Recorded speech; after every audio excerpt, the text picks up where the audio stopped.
Miriam, I'm so pleased that you've journeyed north to be with us today for this conversation. We're so looking forward to what you've got to say and where this conversation goes. But tell everyone who's watching this a little bit about yourself. So obviously my name is Miriam. I'm head of a large secondary school in Northwest London, in Harrow, and I've been in education for 29 years now. Wow. Yeah, and been in leadership for about 14. So very excited to be here, and thank you. I feel very honoured, Hannah, honestly, to be here this afternoon, or this morning, shall I say. We are so pleased to have you. That leadership journey, 14 years in leadership, how has that been for you? I know it's a massive question. But... Yeah, turbulent. Yeah. Okay, well, turbulent at times, but full of joy and full of successes as well. I think in life, you have to kind of battle your way through ups and downs, don't you? There have been some real successes, and there have been some real kind of moments of anguish and downs, and just trying different things. I do believe that you always go for jobs that you are never ready for, because it gives you that sense of, the sense of not getting bored and always carrying on with what you need to do. I think being a deputy head, for example, was probably the most challenging time, because it meant that I was in between, not quite being the head teacher, but in between leading those that I had been peers and colleagues with, being a little bit more senior than everybody else in the school. And that was a transition moment. But getting there was tough. Getting there was tough because I had to prove myself a number of times, and then prove myself a number of times again when I became head. But getting into senior leadership was very interesting for me, because I'd come from middle leadership, I'd had my children, and I'd come from a position where I thought, I don't think I want to be a leader anymore. I want to go take a step backwards. And I went for a job as a second in charge of a department. I thought, no way, I'll be bored in 2 minutes. And went into assistant headship. So that was my introduction to senior leadership. Absolutely loved it. Carved out a niche. As a deputy, the most challenging moment for me was preparing the school for the area that was graded at the time satisfactory in that framework. Now it requires improvement. But that was really challenging for me. And you met me in transition moments. You've had a few by the sounds of that. Yeah. What have you learned about those transition moments, about yourself, about leadership, that other people might find helpful? Because that's a lot of transitions there. I think the first thing is to have self-belief, definitely. To believe that you can do whatever the next step or stage is going to be and take you to. And I think it means that you have to have that level of self-talk. Obviously, I've written my book, From Hood to Headship, in which I talk a lot about that self-talk and what I call the chatter monkey in your head that also talks you out of doing things sometimes, kind of batting it away. So you've got to have a lot of self-belief and make sure that you are surrounded by those who are going to prop you up when the going gets tough. Having the power of discerning who those individuals are that have your interests at heart, and have a genuine kind of supportive mechanism around you. I think it's really important to surround yourself with key people, but also those that may be a few steps ahead, not too far ahead, because what you do is you learn from them, and you almost build in a structure of automatic coaching, if you like, self-coaching mechanisms. They could be friends, they could be members of family, and they could be people you network with at Pixel Conference that you find and you connect with, and they could be that step ahead, and not being shy of connecting with others, because there's always someone that will show you the next step, and you can learn from them how they are doing or leading whatever area that might be. And it might be an area that you're interested in. And therefore you can actually have an opportunity to watch and kind of take strategies from that and learn. And when you make mistakes, you can go back to them and perhaps think, how did you deal with this scenario, and so on. So at those transition moments, I think that's certainly what I've relied on. It's a mixture of my self-belief and a mixture of calling upon those that I need that support and help with. But I'm also somebody who thinks that I don't know enough. I always think, do I know enough about this subject? Do I know enough about finance? Do I know enough about leading and managing people and a department? And so I think you have to arm yourself also with the things that leaders do. Reading, keeping up to date. I'm a little bit of a fan of social media. I'm not on it constantly. But, the Twitter sphere, as it's known, it has a wealth of resources on there. And if you just dip into the areas that you're interested in, you can gain so much that can fill in those gaps that you may have. I think that's really interesting, some of the things you said there about how you have found your way through it, in finding connections, in learning from others, in discerning who's on your side, who you can rely on. Has that been a roadmap that you kind of had in your own mind of how you're going to manage headship? Or is the road unfolding before you as you take steps? Like, how has that worked? I think that's a really interesting question. I've not thought about that, to be honest. I always think that your pathway, there's a destiny, that you must seek the opportunities that behold you and you have to grab them. I kind of live like that. And I always have this mantra of living to leave a legacy. So if I think, right, I'm going to do this, what difference is it going to make? What difference will it make to me? What difference will it make to others? And it feels enticing, I'll go for it. So, right from the get-go, I became a teacher of modern languages, which is not a path that people like me ordinarily decide to go for. Modern languages, when I was studying, was elitist. Moving on to head of department, I kind of fell into that because we had a very challenging school, and the head of department at the time was seeking somebody to be a second. And the next thing I knew, I was thinking, right, I can spread my wings. And that was my introduction to leadership, really. I wouldn't have thought about it otherwise. It was because, by default of having a very difficult department, she needed somebody to support her. The next thing I knew, I was looking for the next opportunity. And that was, what could it be? Head of department. And often, actually, especially when you come from the global majority background, people expect you to go down the pastoral route. And I defied that, didn't I? Because I went through curriculum. So I went to not just any curriculum of modern languages, became a head of department there. And I did that for 10 years. It transferred into language college. I was extremely passionate about the school and worked with the head very closely to the point where I was asked to be a member of the senior leadership team. And I said no, because I just thought, no way, senior leadership just felt so scary. Oh God, yeah, I was thinking, I'm a middle leader and this is where I need to stay. And I'm comfortable here. But actually, comfortable is not really the best thing for everybody, is it? So it took me a long time to determine whether I wanted to make the next move. And as I said, I had my children. That was a shock to the system. I wanted to go back and then moved into senior leadership because I realised then I've got more to give and more to gain. And I can do more than just lead a department. I can probably give more. And actually, I think I've qualified myself now from the experiences that I've gained to become a senior leader. Like, I've earned that badge. Okay. So that's what it was for you, was it? It was a case of, I'm not ready because I've not done enough, I've not proved myself, That's imposter right. syndrome type area. But you, inside of you wanted to, you just didn't think you were ready. Is that what it was? Yeah.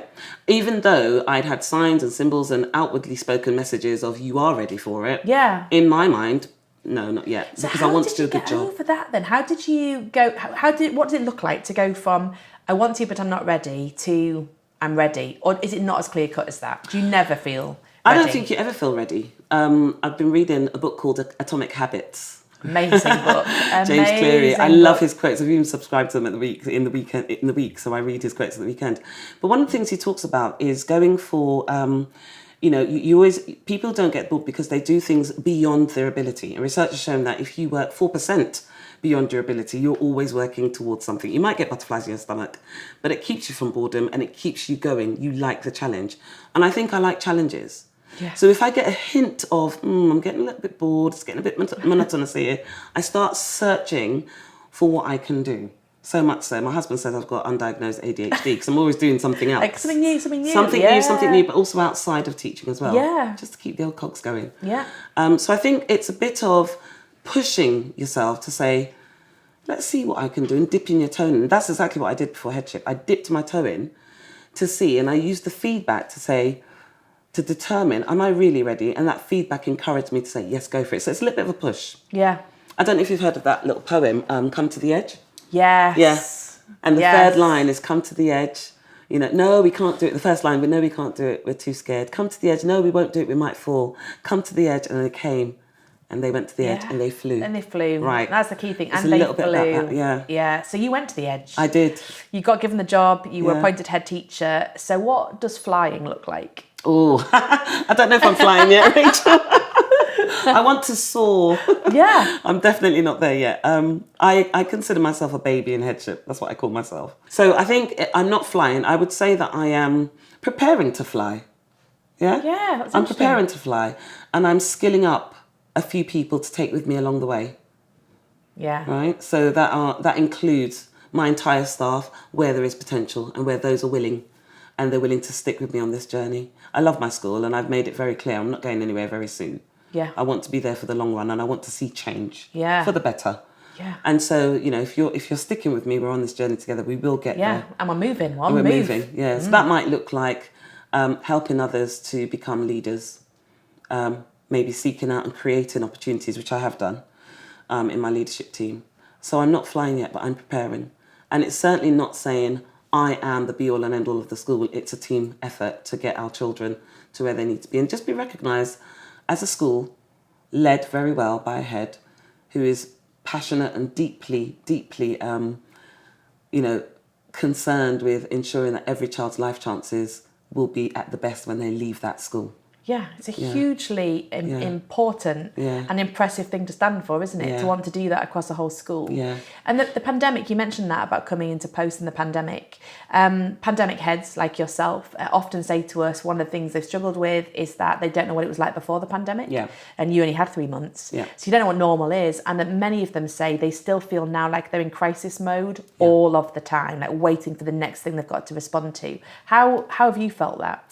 So I'm really fortunate, and I tell you, I think I landed on my feet in my headship in the sense that I work in a borough where as head teachers we meet every 2 weeks. Do you? Absolutely. And I took over a head that was there for 20 years and he's now the CEO.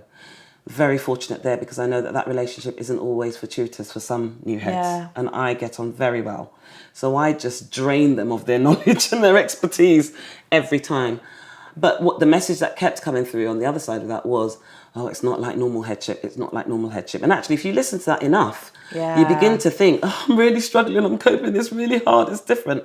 Headship is hard anyway. It's a challenge. It's an extreme challenge. So the way I've dealt with it is by listening to them, finding out, what was normal before, and also watching some of them struggle in the same way I'm struggling, and get some sort of comfort from that, really, to know that we're in this together. So I might be new to the crisis with staffing, and it's the level of staff absence that we had to deal with was hugely increased. But it's the same mechanism. We still have to do that, and they're doing the same things as I'm doing. So I've learned that, no matter what's going on, the job is the job. You still have the same mission. I don't feel anymore I'm in crisis all the time, but I did feel like that for the first 2.5 years. Yeah. Definitely. It was what's going to come around the corner. I'd go to my email and I'd brace myself. Yeah. What guidance is there going to be now? What is ASCL going to say to us that we need to prepare for? Yeah. What do we need to be doing and how do I need to prepare my team to go into battle? Life is about knowing that battle, and if you're ready, you can be clued up, you can face whatever's coming to you. So it did feel like that for quite some time. So you mentioned there about the importance of a network, especially in this pandemic crisis that people went through. Can you just tell us a little bit about what that network looks like? And I'm guessing it might not be for you, people in the actual room. It might be leadership thinkers, books, podcasts. So tell us about that, networking. Yeah. How does that work? What does it look like? Absolutely. So as I say, I go to a heads meeting every 2 weeks. So that's one of the first things that I use, which is, gleaning the information from other heads. Keeps me afresh. And 2 of them actually are practicing Ofsted inspectors as well. That's really helpful. Yeah. So we, they're careful not to give too much away, but we benefit from that. Additionally, I do listen to podcasts. I've listened to the Pixel Club podcast. They're really good. And the Pearls podcast. They're really, really helpful and just encouraging. I read quite a bit to the point where my signature for my emails at school has what I'm currently reading. Great. And I read using both Audible and sort of books because I'm really busy all the time, of course. So when I'm cooking or doing something that doesn't need too much concentration, I've got the Audible going on. As I said, I've read Atomic Habits. I love Brené Brown. Brené Brown. Grappling with Vulnerability. I was going to say, let's just go off on a tangent on Brené Brown. We can be brunettes for a little minute. Brunettes. So tell us about what you've learned from her work in headship. That it's okay to not know and it's okay to be vulnerable. And actually it comes from a position of strength, if you can admit that. I love that anecdote she uses when she was with a group of soldiers, I think it was. And she says to them, how many of you have had butterflies before you go into battle? How many of you have felt scared? And initially they didn't want to put their hands up because, of course, they don't want to show they've been scared. We're soldiers, we don't do fear. She pushed it again, I think, and then one hand went up. Suddenly all the hands went up. She said, and you're soldiers. You are seen as the epitome of strength. Look at that. This is what you're showing the world, that actually you can feel that this way. It doesn't mean that you're weak. It means that you're strong. So often leaders grapple with that. They grapple with exposing that. I'm very much an authentic leader. I wear my heart on my sleeve. My staff know how I'm feeling. Well, in my immediate SLT, not everybody. If it's a good day, bad day, if there are things I'm not certain about. Because otherwise, how else do people help and support you? So in terms of supporting yourself, if you're a new head, for example, think about who you can expose your vulnerability with, I think, and make people aware that you can also ask for help. Another idea is when people are in positions of leadership and they don't ask for help, they come across as know-it-alls. Yeah, no you don't one need likes my it. help. You know what? Get on with it then. You know best. And it can be quite rewarding for your reports to see you saying to them, actually, I'm not quite sure about this area. You've got a bit more expertise here. Tell me about. I often encourage my SLT to read too. So I share what I'm reading. I mean, one of the books we shared was When the Adults Change, Everybody Changes Everything. Yeah. So I was reading it. Next thing I knew, another deputy head had bought it. So we had a bit of a mini reading club That's going on. great, though, isn't it? A was book club of SLT. Brilliant, it was. So I'm going to research that again. That worked really well. We read the Michaela book just to compare our school. Yeah. And because we were thinking about our culture and how we wanted to change things post-pandemic, etc., just to influence what we do. But reading is a really good source of getting information, knowledge, and then networking, and there are some coaching companies out there, integrity coaching. There are things like I think it's called Heads Up for Teachers.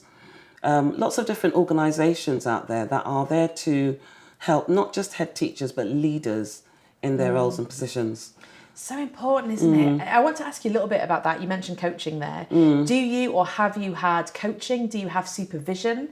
I ask that because it's really on my mind at the minute that every other profession who deals with some really difficult things, the fire service, police, NHS, counsellors, social workers, they all have access to supervision where you take the most difficult things you're dealing with and you go somewhere and say, I'm carrying this, it's heavy. Yeah. Can you help me? Yeah. And it strikes me that when I've asked lots of head teachers, do you have supervision? They're like, no. Yeah. I just talk about it with my husband or wife at the weekend, or I process it in a journal, or and I just wonder, have you had coaching? Do you have supervision? Do you think that's important? So the answer is yes. I'll tell you a funny story that happened only yesterday. So I had a really back-to-back day. I didn't even have time to go to the toilet. And it was meeting after meeting after meeting after meeting after meeting. And it was a mixture of staff, 2 very difficult parental meetings, one of which my PA sat in with me to take notes. And at the end of it, she just said, oh my God, how do you do this? Yeah, relentless. And I laughed. And my day went on to Board of Trustees, which ended about 7:30 in the evening. It's a normal day in the head teacher's world, right? And a colleague came in and said, do head teachers get supervision? And I said, actually, they shouldn't they? Now, our form of supervision, and this is my message to anybody that's a new head, and I've read it and people have told me, get a coach. Yeah. Get a coach. Formally, informally, get a coach. And again, network. So I was very fortunate to have networked. I was facilitating some professional development sessions with an ex-head teacher who runs a collegiate set of courses, and he put me in touch with a head teacher in the borough I used to work with as my former coach. He put me in touch with 2. One of them I'd worked with, one I hadn't. I thought, let me have a chat with both and pick, and he is amazing.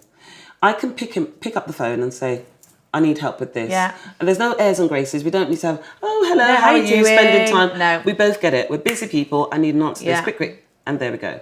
Sometimes there are more complex questions that I need, some support with. I will get on the phone. We'll set time aside and we'll have a bit more of a deep and meaningful, where he will coach me through whatever I'm doing. Currently, I'm also doing the Ambition Coaching for Heads program as well. Great. I wanted to see what that would be like. But I also believe Yeah. in putting yourself out there. And again, networking. I met a head who was struggling, all because her governing body are not behaving in the way that they ought to. And that can be a really lonely place for a head. I mean, if the chair of governors is not supporting the head, then who is? Because that's their duty, really. They're supposed And that's to the look, challenge, isn't right. it? They're supposed to look after the well-being of a head teacher. So what do you do when the governing body is not on your side?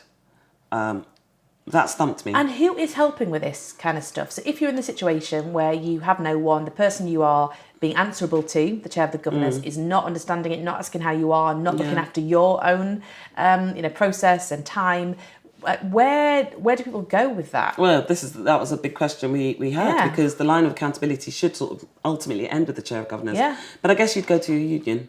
Yeah. You'd go to your union and, most people are either with NAHT or ASCL if they're in leadership or heads, and you would seek advice about the next steps. You might do a review of governance to sort of get some outside information and an objective kind of perspective of governance that will help you and support you in your arguments for what changes. It's so linked to need to come culture. about. If right at the top you've got the chair of governors and the governing body or the board or however it works in different organisations and trusts, if they are not on board with the culture, then it makes it really difficult when you're in that position of trying to drive the culture. Absolutely. I just wonder, like, on that, do you have anything like charters or where you agree as the governing body, this is how we're going to behave, as staff, this is what we believe in, this is how we're going to behave? Yeah. How have you created culture? Is it like that or a different? So in terms of staff culture, I remember in the previous school I was working, we had to create a charter for governors, and we put it on the table every time we had a meeting. Yeah, just Did you? Oh, yeah. And then just kind of like, let's just remind ourselves how this works. Yeah, it works really well. It does work really well because it's right in your face. Yeah, it doesn't pick out individuals. It's just,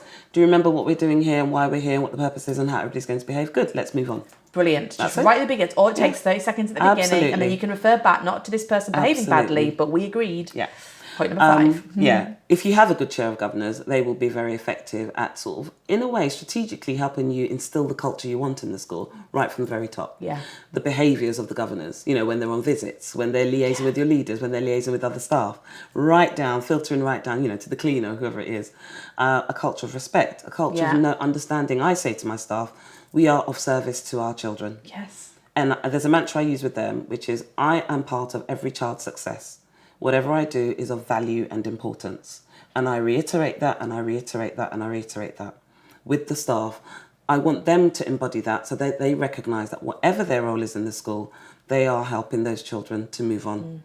So I think it's kind of trying to get everybody on side and understand. But I do think the head has a key role in setting that tone. And then you've got the culture of the children too, haven't you? Well, and they're different cultures. Management of behaviour. Different cultures, and you don't just have one culture in a school, do you? You can No. set a culture amongst your SLT or with governors, but that doesn't mean in the maths department the culture is the same. Yeah. So how do you, as the head, as the kind of the strategic lead for culture and the ethos, how do you ensure that over here in maths and over here in MFL and over here in the pastoral department and SEND, how do you make sure that the culture is singing the song that you want them to sing? I'm going to say there's a variety of things that I do personally. So you always rely on your policies. You always come back to your policies. And when they're up for renewal, you read through them, make sure that they say what you want them to say and they mean what they intend to mean. And everybody sings from the same hymn sheet there. So you can always go back to policies. You know, when you have HR issues, you go back to your policies because it's written in black and white. This is the way we do things here. Yes. That's what they say culture is, isn't it? Yeah.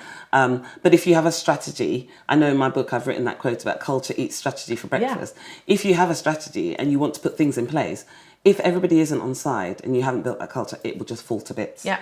So it's a mixture of knowing your policies. It's a mixture of one-to-one conversations sometimes. Going back to knowing those key individuals who can act as your satellites about the culture you want to push through around your school. You know, how we respond and how quickly respond to parental requests. For example. On what the culture is around that. How long we leave it, how long we don't leave it. Absolutely. Are you a school that sort of just lets things go on and then parents, it festers and then they turn up in reception? Yeah, getting really mad. Or mad, are you a school that really feels, that prides himself on getting back to parents really quickly and dealing with issues amongst staff, amongst students very quickly? So when you're a deputy head, obviously you've got your own project, your own baby, and it's your thing. You're doing the doing, you're on the ground, you can move on, you take full control. And I'm a bit of a control freak, actually. So moving from deputy head to headship, I've had to learn about the fact that you have to do it through influence in others. You're removed. And sometimes you're watching somebody take out an initiative, you know, implement things, and you think, that's not how I would have done it. Way. That's not how I would have done it. Or it's taken too long. That's another problem I have. I'm a little bit frustrated. I want change immediately. I've had to teach myself, Rome wasn't built in a day. You need to allow people time. And you allow them the time, you give them the wings, and then they fly. Yeah. Because actually, you don't want to disempower your staff. You want to empower them. The wings to fly, I'm going to pick up on that. I'm going to cross my fingers to remember to come back to that. But before we do, this culture piece is really important. How do you know, as a head, that you have a successful culture? How do you measure that? So only being a head for 4 years, I'm going to say, based on my school, you walk around and you feel it. Okay. You just know. Things are in place. And even when things are going wrong, you can see the efficiency with which they're dealt with. Amazing. And that's when you know that you're there. And that's when I know that there are certain areas in my school at the moment that I'm still working on, because there's still some work to do. Yeah. We had a period of time where I felt reception, front of house, was not necessarily how I wanted it to be and look and feel. You know, they're the first place that people come to. They advertise your school. You know, if a parent comes in and somebody's scowling or they're a bit narky, that's not a good impression. We have been very fortunate to hire a fantastic receptionist. Brilliant. Yeah. You know, and it sets the tone. It absolutely does. I visit a few schools. I'm very fortunate to be able to do that. And I've noticed in recent times a poster has appeared in many of them. And the poster says, our staff will not tolerate abuse. And I think, is there another way to give the same message? You know, welcome to our reception. You belong here. We're so pleased that your children are in this school. We are in this together, working together. Just a reminder. But it's the way that we're kind of positioning, like, don't you speak to us inappropriately in this. I just wonder if that, you know, in terms of culture, if that's the first thing you're met with, like when you go to the doctors. Yeah, well, that's exactly what I was going to say. It is a doctor's surgery sign, isn't it? Which maybe they have every right to put up. I will say, in the second year I was there, when I joined the school, there were quite a few parents turning up in reception, demanding, I want to see the head. And I thought, this is interesting. That's clearly the culture that they're used to, these parents. That has changed. I've had one parent in, I would say, this year that has turned up to do that. Amazing. Yeah. So the culture has changed. And actually, they even were measuring justified. that. Yeah, exactly. They were justified in doing that at the time. Okay. So I think you can do simple things. We've got flowers now, plant pots in our reception that make it feel warm and welcoming. I know these sound really silly. But they're not silly, but they're tangible. are they? Yeah. And they're welcoming. You've got tables with the leaflets, with the latest newsletter. You've got information there, a smiling face at reception, even though they might be having a bad day. Yeah. Just understanding. And again, what I said about making sure that somebody's there to respond to queries quickly. I think that's really vital. It's a de-escalation, isn't it? It doesn't get to the point where people have to come and doorstep you because they're being dealt with. Yeah. The challenge is, I think since the pandemic, we've seen a rise in parental, I would say, unreasonable requests. And it probably stems from a place of anxiety, uncertainty, and having been messed about with for a while. That hasn't quite been addressed yet. There's still a legacy of things. That's interesting. I had exactly the same conversation last week with two groups of heads, and we were talking about what are the challenges, and they said parental expectation is and entitlement has gone through the roof, and we don't know how to handle it. And so I thought I was going to ask them a very simple question, but no one could answer it. And I basically said to them, so what have you done to re-establish your role with these parents in this new world? So when you have an assembly, when you say to them, my name is, you know, whoever, I'm the head of this school. And what headship means in this school is, I am, what would you say? And they didn't know. Yeah. They said, well, how would you even explain that? What would you say? If you're standing in front of parents and you say, my name is Miriam Manderson, I'm the head of this school. And that means... Okay. I would probably say, and that means I am responsible for getting your children from A to Z.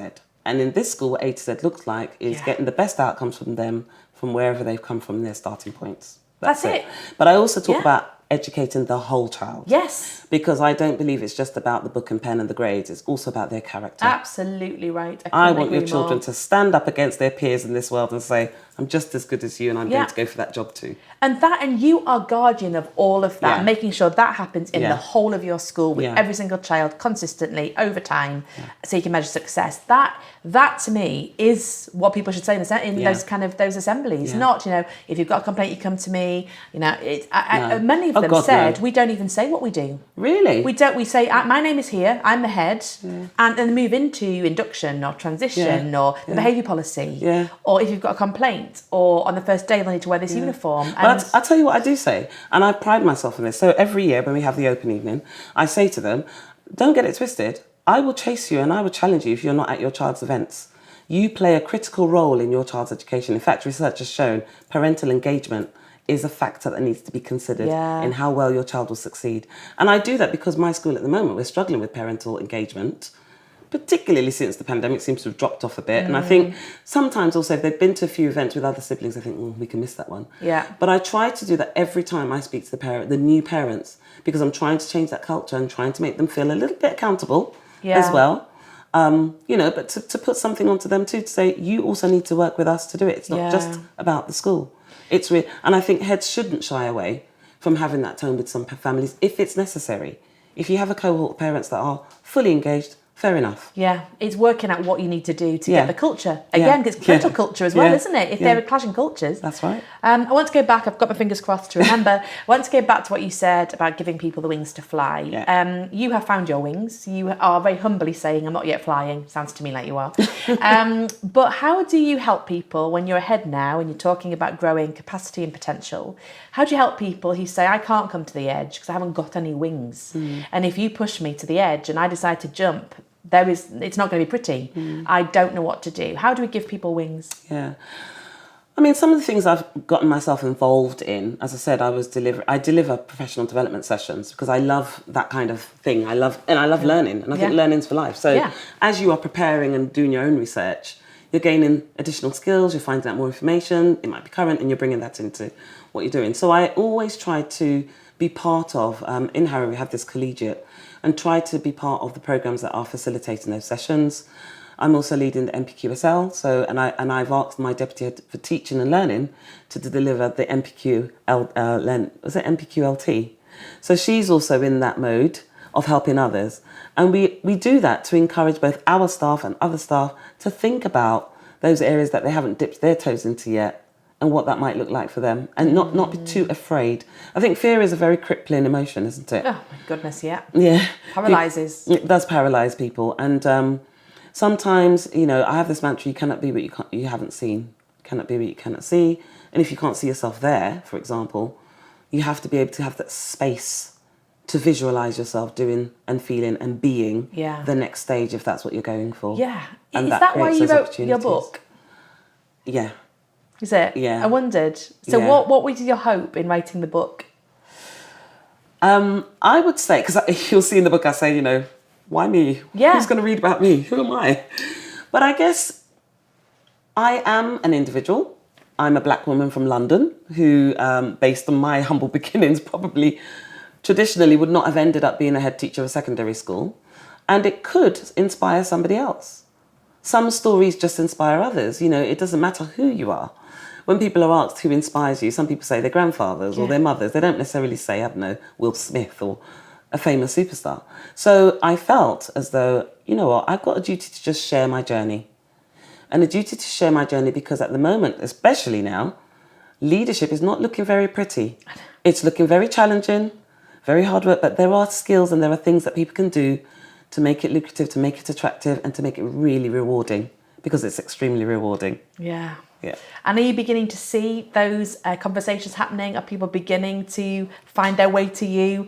Or is this kind of inspiration, no one ever speaks to you? They just got the book, they see you doing what you're doing on Pixel Main Stage, all of those things, and they see it, and that is enough to inspire them to go out and do that. Yeah. I can see it now. I can see who I could be if I wanted to be. That's hugely inspiring for people. Are you having those conversations? Are you having those opportunities? I am, and I'll be honest with you, Rachel. I had two people come to me after the conference that I did at Pixel, two schools that asked me to present at the awards ceremony. I was so touched. It's amazing. Because, it was amazing.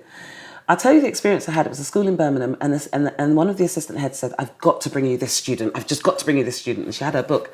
She said, I'm halfway through. This is amazing. And I almost wanted to cry. I'm not surprised. Oh my goodness. Really? Because you hadn't written it, you hadn't thought about that audience, I'm guessing, when you wrote it. 18-year-old, sixth former, year 13, about to go to university. Wow. I definitely had not thought about that audience. Wow. And now I have my own students saying, Miss, you've written a book, haven't you? Yeah, my mum's got it. And I go, that's okay, that's amazing, good. though. Read a page, tell me about it. But that is it, isn't it? That's influence. That's giving people wings. 18-year-olds in Birmingham who you would never normally have met, who are beginning to read your story and can see what they could become if they want to be. And that is giving people wings, isn't it? How amazing. Well really beyond your school gates. Oh my gosh, definitely. Yeah. And you know what I do? I kind of try and touch base with the young people. Using a bit of the language that they use and just making them feel at home and comfortable before I sort of talk to them. And that's how I've opened my talks and made them feel as though they can reach out and ask me, how was it for you growing up? How have you managed to overcome some of the barriers? And how have you managed to get to be in education, let alone be ahead? So how do we get this voice further? Your experience, your energy, your passion. people who've had the similar kind of backgrounds, similar kind of experiences, who've risen and are ready to give people wings. What does that look like in education? Where are those voices? Do you know something? I'm going to be really honest with Rachel, and I'm not sucking up, but I think Pixel is a brilliant forum. I really do. I think the work that you're doing with the networking and sharing others is giving people a voice. That stage gave me that platform. Yeah. And from that has spiraled other things. Good. I spoke just about 2 schools, but there have been other people, other emails. I did an interview for iNews the other day.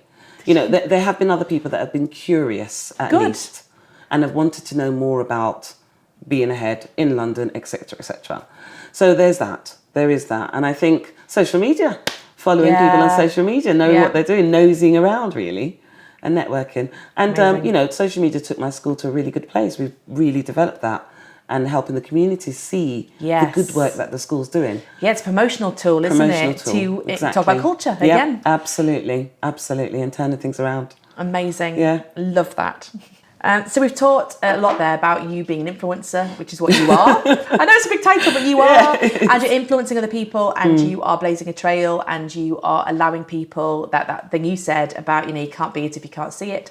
But how does that feel when you are blazing the trail? Like how does that sit with you when you're aware of the context, that you're aware that you are seen as, you know, this incredible leader, but there's no one for you to follow because it's not being your lived experience. How does that sit?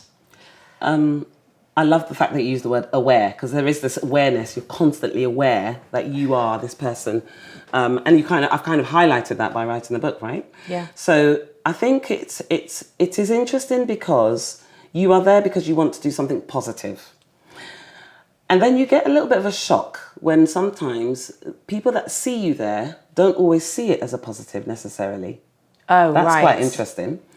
That's one thing. But also you feel this immense pressure. So as a black woman, I have felt this immense pressure in my career or as a head, certainly at the beginning, to represent those that have not been able to see people like me, to have a voice for those that haven't seen people like me, to show an understanding of the community, and maybe to help others have a better understanding of the community so they can better meet their needs as well.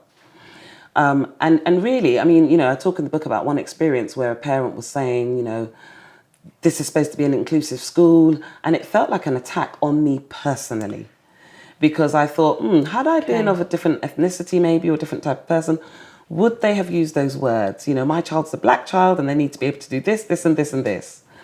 And I felt concerned that I wouldn't be able to meet their expectations, and then I would be, you know, letting the side down. So that's a feeling that I think, I don't know if people have talked about that much, but certainly I felt the need to be the ambassador, if you like, of somebody who can talk the talk, and, you know, walk the walk of being a black female in London and being able to empathise and have shared experiences with certain people, but also bring in my knowledge and understanding of the education system, for example. And that can be tough. Yeah. That can be tough. And that, I remember that sitting with me. It probably wasn't the best time. It was probably mid-pandemic. I was probably sitting in my office with 1 million letters of complaint around me or something. And I think I got that email, and I remember just slumping, and the tears just started falling down my eyes. I thought, I'm not doing very well here, am I? That's what I thought. I'm not doing very well here. But it's not true. It was just a bump in the road. And sometimes, again, you find those people, those individuals that say, that's one. My husband is brilliant at that.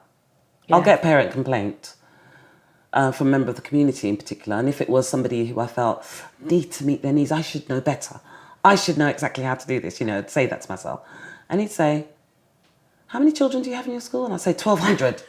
And he'll say, that's one parent. Yeah. Why are you getting so worked up over one parent's perception of what you're doing? And knock me back into reality, think, okay, that's true. There are better things and there are better ways of dealing with this. And actually, let me rethink what I'm doing. Let me rethink my strategy, and let's find a way to meet this parent's needs so that they don't feel let down. And that's what I do. And seek the help of others. Yeah. You know, I have a team. I'm not doing it on my own. Yeah. You know, and I know that some heads feel that they are maybe doing things on their own. Yeah. But it's important not to. There are other heads out there. Let's network, let's share, let's support each other. It's not getting easier. It's not looking pretty, but it's certainly definitely a rewarding position to have. definitely. Yeah. And we have to make it look a bit more attractive and a bit more lucrative in that sense. Yeah. So it sounds to me from what you've said there that can all feel very weighty. There's a lot of different elements of what you've just said that could feel the weight. You know, being a head, being a female head, being a black female head, the expectation of what you think you're there to do. Your husband, has obviously reframed what you've said and gone, hang on a second, let's get some perspective here. It's one. All of these people are really happy. So how do you keep perspective? We know when we lose perspective, our clarity goes, our stories goes wonky. How do you find the time to think, to rise above, to look back in with different eyes? What does that look like for you? How do I find the time? With difficulty. Yeah, yeah. Partly because I like to keep myself busy. I trained as a Zumba instructor as well. Did I tell you? that? No. Yeah. Like at the same time as all this? Yeah. But trained as a Zumba instructor. I've been doing Zumba lessons online and just to keep myself fit. So yeah, this undiagnosed ADHD continues. That's amazing. I'm joking about that. But I remember reading a book called Busy, Tony Crabb. I don't know if you've heard of it. Yeah, I have. I loved it. Yeah. Transformed my life. Yeah. But it's about taking stock, isn't it, sometimes, and just stopping. And if you're having a bad moment and if you're feeling tearful and you're feeling woeful, crying, getting it out, just saying, right, what do I need to do? Sort of starting afresh. Sometimes I meditate because I feel that I need to just clear the noise that's in the head of the head. The head of a head. Yeah, the head of a head, yeah. The head of a head. So clear the noise out of the head. So I think sometimes I need to do that to just create that space. I don't stop journaling. I always journal. Yeah, me too. I don't do it as frequently as I used to, but certainly if something is quite sticking, I grab the pen or I go online and I just pen it so I won't forget it. Yeah. And it helps me reframe for myself. Yeah. Because I think some of the things we need to be able to do is reframe and put things in perspective ourselves. Yeah. Doesn't help as a woman of a certain age. Sometimes your brain goes to mush and you can't do that. So you need the help of husband. Yeah. But other times, you can do it yourself by sort of looking back, reflecting and noting what your successes have been. I read somewhere in a book, I can't remember if it was the James Clear book, Atomic Habits, or another book, but essentially there was a strategy where leaders would write 2 failures and 1 success every month.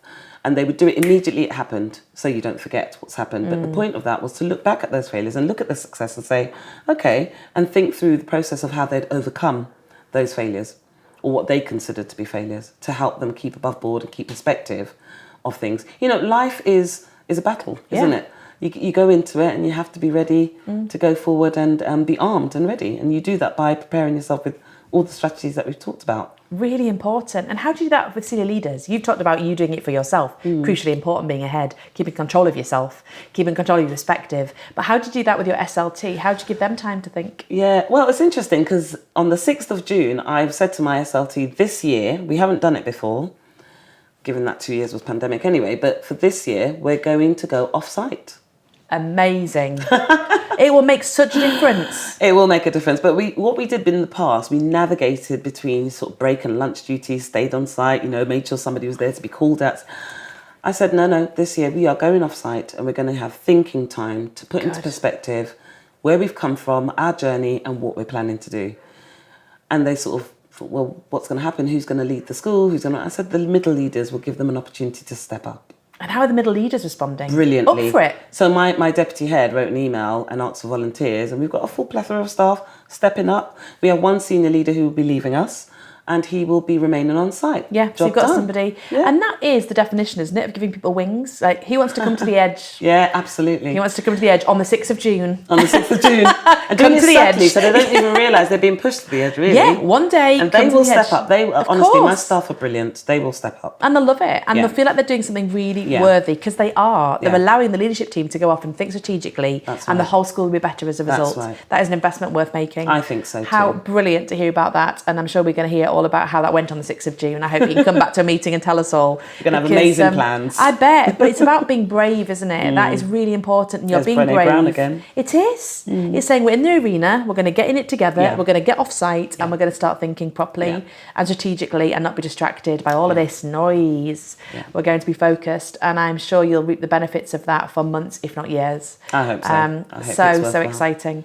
It has been a joy speaking to you. You are utterly inspirational. phenomenal. You are full of energy and I love it. Thank you, Rachel. And you are flying. And it seems to me that you are not just helping your own school fly, your own middle leaders, your senior leaders fly, but other people as well who are watching on, maybe with different experiences to yours, but kind of go, she's doing it and I want to too. And I guess if your legacy is helping students, young people, anybody get to the edge and go, I'm ready to fly, what a legacy that is. And I can't wait to watch it unfold. So thank you so much for coming all the way up here to the north to this interview. It's been an absolute delight. Thank you. Thank you very much, Rachel.